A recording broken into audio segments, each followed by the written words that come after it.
It's something like 1952. Winston Churchill is newly back as Prime Minister. Queen Elizabeth II is newly on the throne, and they're hosting an extraordinary banquet at Buckingham Palace for a whole host of invited dignitaries. And halfway through the meal, someone comes up to the top table and says, "We've got a minor problem here." One of the very distinguished guests, we don't know who, has stolen one of the salt shakers. Now, sounds fairly trivial. Bear in mind, the salt shakers are solid gold. They're worth a few £1,000s each. They date back to George III. Anyway, that is a typical kind of dilemma. How do you solve that problem? Do you take the hit and just let them steal the salt shaker? Or do you just create a diplomatic incident by accusing someone very distinguished of theft? And Churchill just goes, "Leave this to me."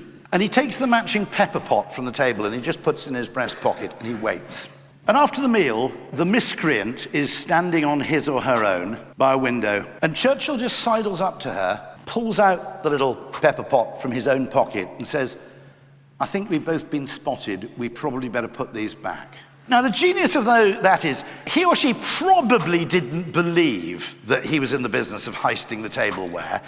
Didn't matter, because by presenting himself as a fellow offender rather than as an accuser, the emotional response is totally different.